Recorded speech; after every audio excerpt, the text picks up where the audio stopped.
seiring berjalannya waktu, ada yang namanya penelitian, ada yang namanya pemuliaan, perbaikan genetik, sehingga sampai dengan tahun 1990 itu sudah mengalami peningkatan waktu panen yang lebih cepat. Nah, di usia ke-7 minggu, umur 7 minggu, ternyata berat badan atau bobot badan sudah sampai di bobot yang lumayan besar, yaitu 2 kg. Nah, itu tahun 90 sudah menghasilkan 2 bulan, yaitu ya berarti ya 2 bulan sudah menghasilkan bobot badan yang 2 kilo. Itu luar biasa. Di awal-awal dulu sangat luar biasa sehingga kita juga sempat ada yang surplus. Nah, jadi sangat luar biasa sehingga terus mengalami yang namanya peningkatan genetiknya, pemuliaan. Terus sampai dengan tahun 2004, 2012 sampai yang terakhir ini 2015 ternyata dengan umur yang kurang lebih hanya 5 minggu atau 35 hari, bobot badan ayam sudah bisa kita capai sampai dengan bobot 2,19 kg.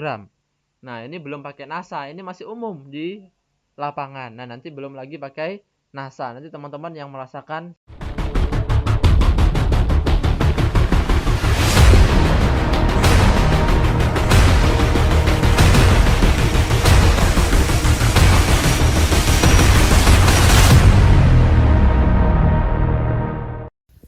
Baik, kita mulai saja Bapak Ibu sekalian.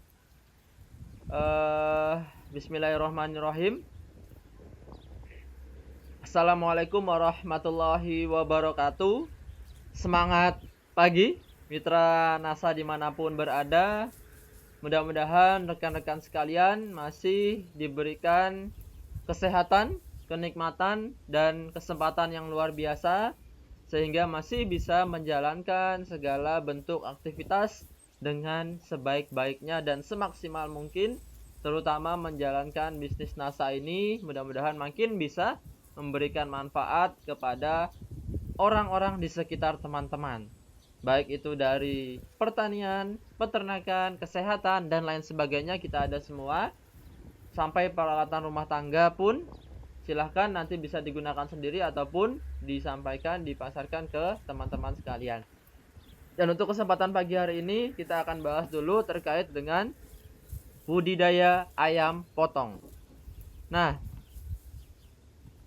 ini kami sampaikan di informasi pagi hari ini bahwasannya memang sebentar saya cek dulu apa sudah ganti atau belum ya.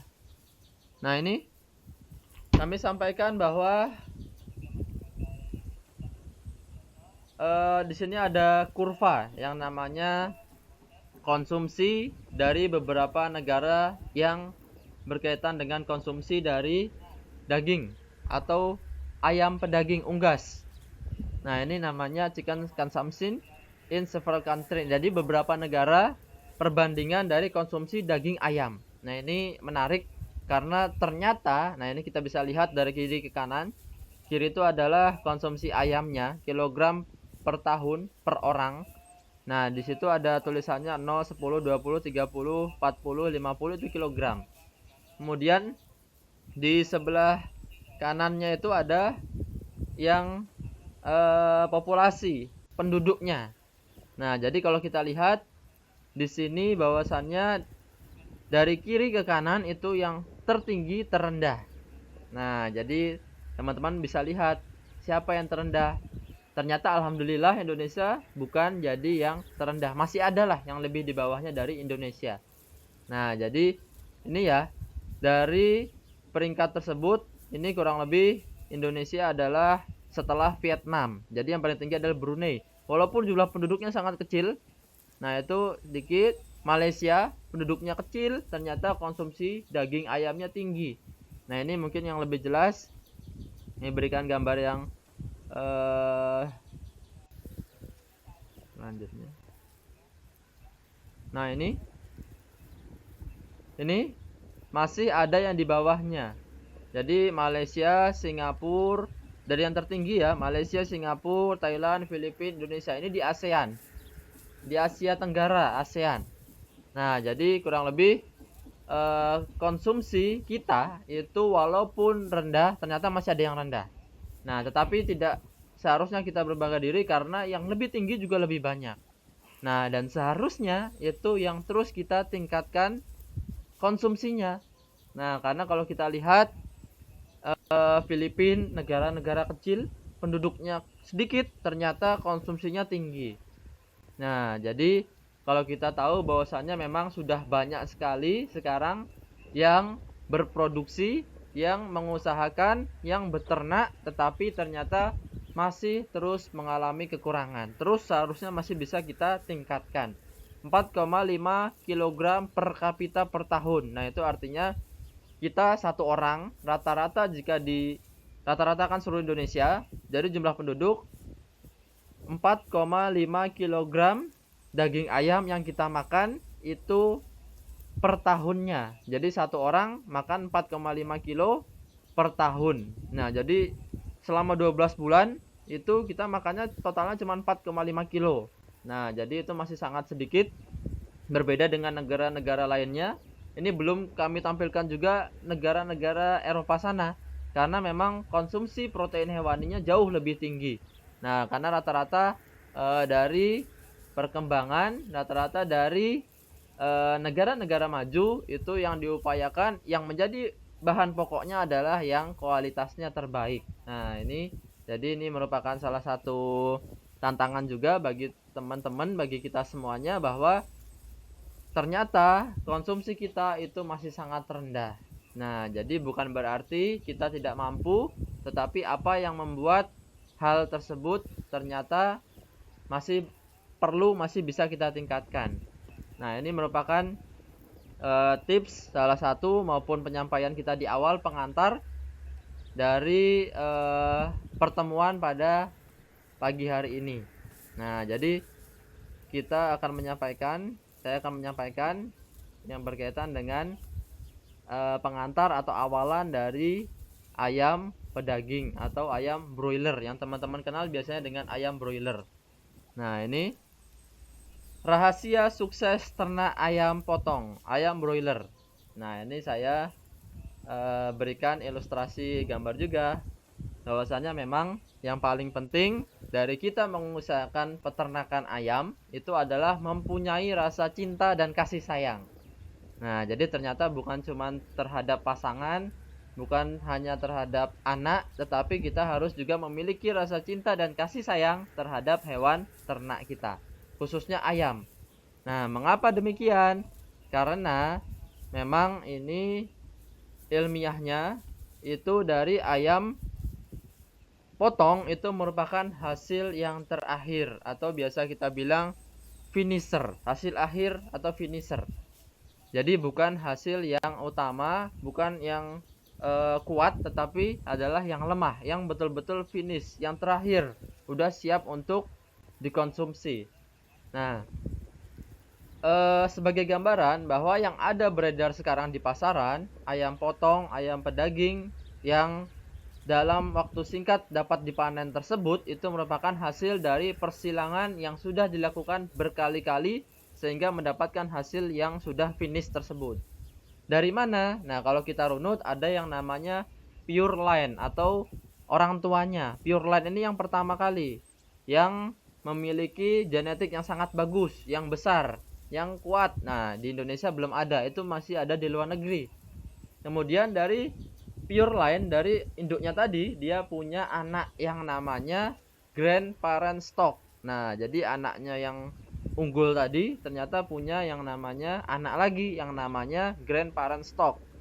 Nah, kemudian dari grandparent stock itu punya anak lagi sehingga ini menjadi cucunya dari pure line tadi. Nah, namanya adalah parent stock.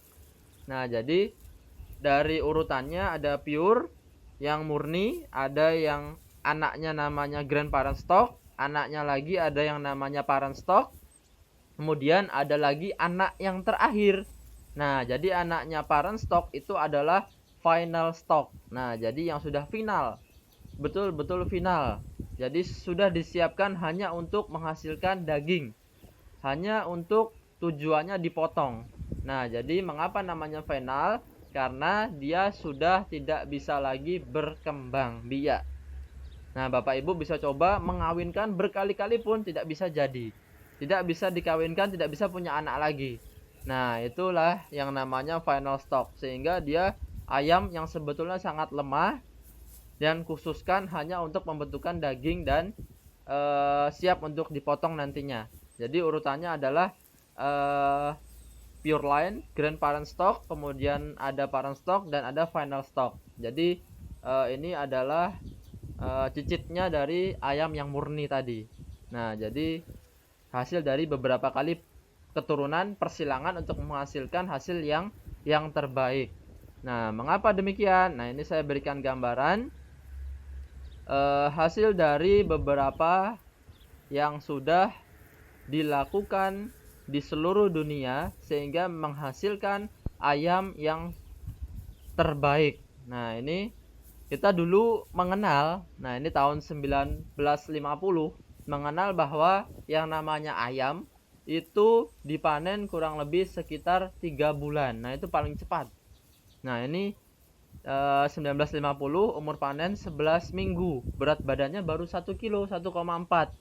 Nah, jadi terus seiring berjalannya waktu, ada yang namanya penelitian, ada yang namanya pemuliaan, perbaikan genetik, sehingga sampai dengan tahun 1990 itu sudah mengalami peningkatan waktu panen yang lebih cepat. Nah, di usia ke-7 minggu, umur 7 minggu, ternyata berat badan atau bobot badan sudah sampai di bobot yang lumayan besar, yaitu 2 kg. Nah, itu tahun 90 sudah menghasilkan 2 bulan, yaitu ya berarti ya 2 bulan sudah menghasilkan bobot badan yang 2 kilo. Itu luar biasa. Di awal-awal dulu sangat luar biasa sehingga kita juga sempat ada yang surplus. Nah, jadi sangat luar biasa sehingga terus mengalami yang namanya peningkatan genetiknya, pemuliaan. Terus sampai dengan tahun 2004, 2012 sampai yang terakhir ini 2015 ternyata dengan umur yang kurang lebih hanya 5 minggu atau 35 hari, bobot badan ayam sudah bisa kita capai sampai dengan bobot 2,19 kg. Nah, ini belum pakai NASA, ini masih umum di lapangan. Nah, nanti belum lagi pakai NASA. Nanti teman-teman yang merasakan sendiri manfaatnya. Nah, ternyata bukan hanya umur panen dan berat badan, tetapi juga ada yang namanya konversi pakan, efisiensi pakan atau FCR-nya. Nah, ini yang berkaitan dengan hemat atau tidaknya kita dalam menggunakan pakan ternak. Nah, FCR tersebut kalau kita lihat tahun 1950 ada yang angkanya adalah 3. Nah, angka 3 tersebut itu adalah dari 3 kg pakan yang kita berikan ke ayam kita ternyata bisa menjadi daging 1 kg. Nah, jadi ada sekitar 2 kilo yang terbuang dari dalam tubuh ayam. Nah, jadi ini sangat tidak efisien karena banyak yang dibuang. Tidak hemat karena mengurangi 2 kg. Sampai dengan tahun 90 tadi kita bisa terus hemat 1 kg, FCR-nya 2. Artinya 2 kg dapat menjadi 1 kg berat badan. Nah, jadi sudah hemat 1 kg. Ini sangat luar biasa. Artinya 2 kg pakan tadi sudah bisa menaikkan 1 kg bobot berat badan ayam. Nah, ternyata di tahun 2015 itu lebih hemat lagi. Nah, ini FCR konversi pakannya ini 1,5. Nah, sehingga kita mampu menghemat lagi setengah kilogram. 1,5 FCR 1,53 artinya adalah 1,53 kg pakan yang kita berikan bisa menjadi daging kurang lebih 1 kg daging. Nah, jadi semakin kesini semakin teknologi semakin maju, teknologi makin banyak dimanfaatkan sehingga terus mengalami pembaruan peningkatan teknologi baik itu di ayam potong manapun. Nah, kemudian di angka kematian juga mampu ditekan. Yang tadinya kematian tinggi 8%, ternyata sekarang mampu hingga sampai 4%. Sehingga di lapangan itu angka kematian umumnya dalam kisaran 3-5%. Jadi range. Jadi 3-5%. Jadi sekarang 4%. Nah, jadi ada peningkatan-peningkatan seperti itu. Nah, tetapi memang kembali lagi ke yang tadi, antara cinta dan kasih sayang tadi. Nah, kendalanya adalah kalau kita tidak punya rasa cinta terhadap ayam kita tadi, kita hanya melepas mengumbar di luaran sana, otomatis ayam kita tidak bisa bersaing dengan hewan ternak lainnya. Dia sangat lemah. Bahkan ibaratnya kalau kita lepas dia nabrak tembok aja mati. Nah, jadi ini sangat berbahaya. Apalagi ditabrak sama kendaraan, tabrak motor, tabrak mobil, kelindes. Nah, itu pasti sudah mati. Bahkan keinjak manusia pun seringkali sakit, sudah ada yang patah. Nah, sehingga inilah yang mampu, yang harusnya kita kendalikan, kita jaga. Nah, kemudian karena tadi juga hasil akhir, maka dia fokus untuk berkembang biak saja, fokus untuk bertumbuh. Nah, kemudian masuk ke laju metabolisme, itu artinya pencernaannya. Nah, jadi kalau hanya fokus untuk tumbuh, sehingga dia harus terus diberi makan. Nah, untuk target yang lumayan tinggi seperti tadi, dagingnya terbentuk dari mana? Yaitu tidak lain tidak bukan dari pakan yang ada. Makanan yang diproses oleh unggas, oleh ayam itu lebih cepat, jauh lebih cepat dari manusia. Yaitu diproses kurang lebih 3-4 jam saja di dalam tubuh ayam. Nah, jadi kalau kita beri pakan di jam 7, kemudian jam 11 itu rata-rata ayam sudah mengeluarkan kotorannya atau ekskreta. Kalau istilah kotoran ayam adalah ekskreta. Kenapa ekskreta? Karena sudah mencampur antara padatan dengan cairan. Nah, itu sebutannya ekskreta. Jadi tidak ada lubang yang terpisah. Beda dengan manusia, ada yang padat, ada yang cair. Beda dengan sapi, dia juga ada yang pipisnya sendiri, fesesnya pun sendiri. Nah, kalau ayam itu jadi satu, sehingga kita sebut sebagai ekskreta, campuran dari antara air dan padatan. Nah, itu hanya diproses kurang lebih 3-4 jam, sehingga perlu makan lagi. Nah, jadi ini yang perlu kita jaga dan terus diperhatikan. Nah, kalau sapi ataupun kalau manusia itu rata-rata memang kurang lebih sekitar 6-8 jam. 6-8 jam itu yang biasa disebut dengan laju metabolismenya. Sehingga kalau kita sarapan di jam 7, kemudian baru kerasa di jam 11, di jam 12, nah itu wajar. Karena lajunya atau di dalam tubuhnya itu masih proses penghancuran pakan. Nah, sehingga kalau setiap 6 jam, 7 jam sekali, itu dilakukan atau diisi lagi dengan makanan. Nah, yang disebut dengan laju metabolisme tadi. Nah, kalau kita makan sore, jam 6 atau jam 8 malam, kemudian kan sisanya kosong, nanti kita istirahat. Makanya kalau orang Inggris sana itu disebut dengan breakfast. Nah, break itu artinya ya berhenti sejenak. Kalau fasting kan biasanya buka puasa, breakfast. Nah, artinya itu kembali mengkonsumsi makanan, breakfast. Nah, jadi breakfasting, buka puasa. Nah, sehingga kata-kata itu merupakan dari mengisi makanan yang sudah kosong tadi. Nah, itu berbeda dengan unggas, dengan ayam. Nah, sehingga kita perlu yang namanya pemberian pakan. Nah, jadi kalau kita tidak cinta, tidak sayang, ya percuma. Nanti kita biarkan saja, tidak kita perhatikan, tentu ayam tersebut lajunya akan lambat, perutnya banyak yang kosong, dan sehingga dia produksinya akan tetap sama saja. Kemudian selanjutnya, ayam juga mempunyai sifat yang berbeda dengan ternak lainnya. Suhu tubuh tinggi, kisaran 41 derajat Celcius. Nah, sekarang kalau kita ukur suhu tubuhnya, kalau sekarang masih banyak yang menggunakan termogan itu, otomatis kalau ayam diukur itu tidak bisa masuk mana-mana. Nah, karena suhunya di atas dari suhu rata-rata manusia. Nah, jadi 41 derajat Celcius. Kalau kita berapa? Nah, kurang lebih ya sekitar 35, 36, 37 dan masuk lumayan 38 apalagi. Nah, ini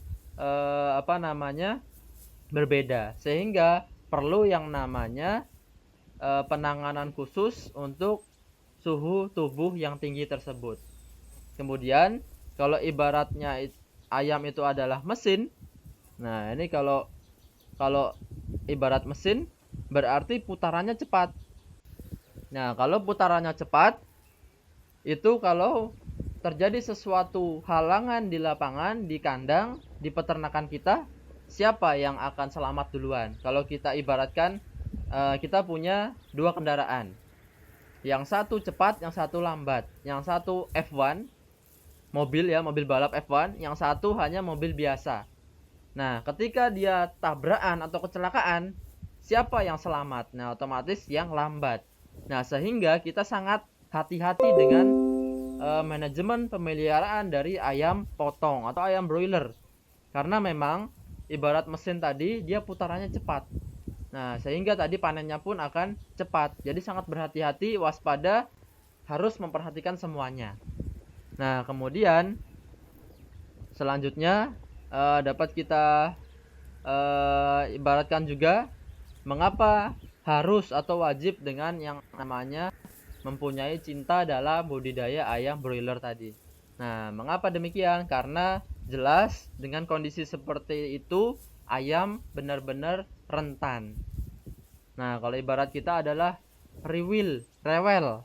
Nah, jadi kalau tidak diemong, kalau tidak diajari, tidak diberikan sentuhan kasih sayang, dia nanti mudah sekali yang namanya stres atau terganggu. Nah, jadi terganggu ini dari manapun, dari lingkungannya juga bisa sekali terjadi. Nah, sehingga kunci lainnya dalam budidaya ayam adalah ayam ini menghendaki lingkungan yang tetap konstan, tetap sama. Nah, jadi ayam ini tidak mau berubah-ubah dari suhunya, kemudian dari pakannya, waktu pakannya, dan lain sebagainya. Itu menghendaki lingkungan yang stabil, tidak kemudian naik turun membuat kondisi tubuhnya itu stres. Nah, itu adalah salah satu mengapa ayam butuh yang namanya cinta dan kasih sayang. Nah, karena memang ayam ini sangat rentan dan mudah sekali rewel, sehingga mudah stres. Ketika stres, apa? Begitu gangguan, nah ini protesnya ayam itu dalam bentuk penurunan produksi. Nah, nanti kita bisa lihat apakah ada ayam tidak mau makan, kemudian apakah ada yang bobotnya tidak seragam, apakah ada yang bahkan mati, atau ada juga yang tidak mau minum atau hanya dia berpisah dari gerombolannya. Nah, ini dalam bentuk protes terhadap si pengendalinya. Nah, jadi mudah sekali yang namanya stres, baik itu tadi dari lingkungan, dari pakan, dari suara pun bisa. Suara kalau kita punya kandang di pinggir jalan, suara itu bisa juga membuat stres, sehingga sebaiknya memang yang kita ketahui juga bahwasannya yang namanya perkandangan itu ada zona tertentu. Sebaiknya memang jauh dari pemukiman, jauh dari pinggir jalan. Kecuali kita sudah menggunakan teknologi yang bisa mengurangi stres dari ayam tadi. Nah, begitupun dari pakan. Nah, sebaiknya kita hanya gunakan juga satu bahan pakan, tidak nanti ganti-ganti. Pagi ini jagung, sore ini bungkil kedelai, atau pagi ini sate, siangnya gudeg, atau malamnya bakso, pecel. Nah, itu nanti stres. Bukan berarti orangnya mengira butuh variasi, tetapi yang namanya ayam itu membutuhkan pakan yang sama. Sehingga jangan samakan dengan orangnya. Nah, kalau pagi udah makan pecel, siang makan pecel, malam makan pecel, wah itu sayur semua, serat semua, otomatis nanti kita akan cepat ke belakang. Nah, itu jangan bandingkan dengan manusia, tetapi kalau di peternakan ayam, dia sudah punya formulasi pakan yang tepat, sehingga pemberiannya dari pagi, siang, sore, atau bahkan malam, itu kita berikan pakan yang sama. Nah, jadi jangan sampai kita membuat ternak itu stres terhadap pergantian gonta-gantinya kita memberikan pakan. Nah, itu bisa sangat berbahaya, bisa menurunkan produksinya. Nah, sehingga kalau tidak ada cinta dan kasih sayang, sebaiknya kita lebih baik tidak memilih untuk beternak ayam. Nah, jadi teman-teman dimanapun berada, ketika kita menemukan kendala tertentu di lapangan, silakan kita juga ada baiknya untuk menanyakan dari unsur-unsur yang sudah dijelaskan tersebut. Apakah kemudian ada yang terganggu atau ada kendala tertentu, nanti akan kita bantu untuk kendalikan. Nah, sehingga nanti teman-teman bisa memahami bahwasanya memang ayam tersebut tidak mau makan atau produksinya tidak bagus itu karena.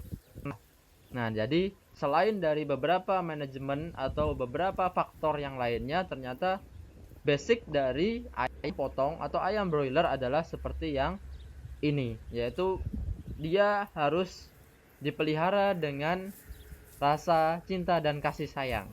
Nah, sehingga upayakan, ini upayakan dalam pemberian pakan itu 3 jam. Nah, ini info bahwasanya memang jangan sampai kosong tempat makannya. Sehingga seringkali ada yang namanya peternakan yang menggunakan auto feeder, itu apa namanya? Pakan dengan otomatis sehingga tetap terjaga. Kalau pakan habis, paling tidak dia atur 1 jam 3 jam baru diisi lagi. Nah, jadi jangan sampai upayakan 3 jam jangan sampai kosong tempat makannya.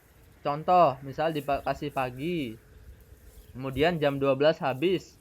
Nah, kalau memang sebaiknya habis, itu langsung diberi pakan. Tapi kalau tidak, kita kasih rentan waktu, range waktu, itu jangan sampai 3 jam. Jangan sampai jam 3 kosong. Nah, sehingga perlu kita berikan pakan entah itu jam 1 atau jam 2. Nah, itu kita berikan, nanti sore lagi kita berikan. Bahkan jangan sampai kosong sampai jam 4. Nah, karena apa? Salah satu penyebabnya tadi karena dia adalah mesin yang sangat cepat. Sehingga diprosesnya pakan 3 sampai 4 jam. Sehingga kalau tidak ada yang diproses, dia memproses apa? Nah, jadi kosongnya ayam itu bisa menimbulkan berbahaya nantinya. Sehingga perlu ada terus tambahan makanan. Nah, tidak perlu khawatir karena makanan pun nanti akan dikonversi menjadi daging. Tidak perlu khawatir makan banyak, pengeluaran banyak. Nah, tidak seperti itu. Ternyata dia tidak dibuang secara sia-sia, tetapi dimanfaatkan di tubuhnya. Nah, kemudian waktunya pun harus sama. Nah, jadi ini menarik juga. Memang beberapa hasil dari percobaan atau riset atau publikasi bahwasanya memang pemberian pakan di waktu yang seragam yang sama itu seringkali meningkatkan bobot badannya secara lebih cepat, lebih bagus. Nah, misalnya jam 7 pagi, berarti selamanya sampai dengan panen kita berikan jam 7 pagi. Nah, jadi konstan jam 7 pagi dan jam 3 sore misalnya. Ya, berarti kita berikan jam 7 dan jam 3 sore. Nah, jadi terus-menerus kayak gitu sampai dengan dia panen. Dan sering kali pun orang yang memberikan itu juga harus sama. Nah, jadi ini rentan atau bedanya antara ayam broiler tadi dengan ayam-ayam yang lainnya, ayam kampung, ayam Jawa super, ayam petelur pun basicnya ada perbedaan. Sehingga jika kita sudah terjun ke ayam broiler, ayam pedaging atau ayam potong istilahnya, memang beberapa istilahnya, nah itu perlu kita turunkan rasa cinta dan kasih sayang tadi. Nah, sehingga ini harus bisa teman-teman pahami sehingga bisa meningkatkan dari produksi telurnya, produksi dagingnya si ayam broilernya. Seperti itu dulu. Terima kasih atensi teman-teman sekalian. Jika ada yang masih kurang atau perkataan yang kurang berkenan di hati teman-teman sekalian, kami ucapkan permohonan maaf.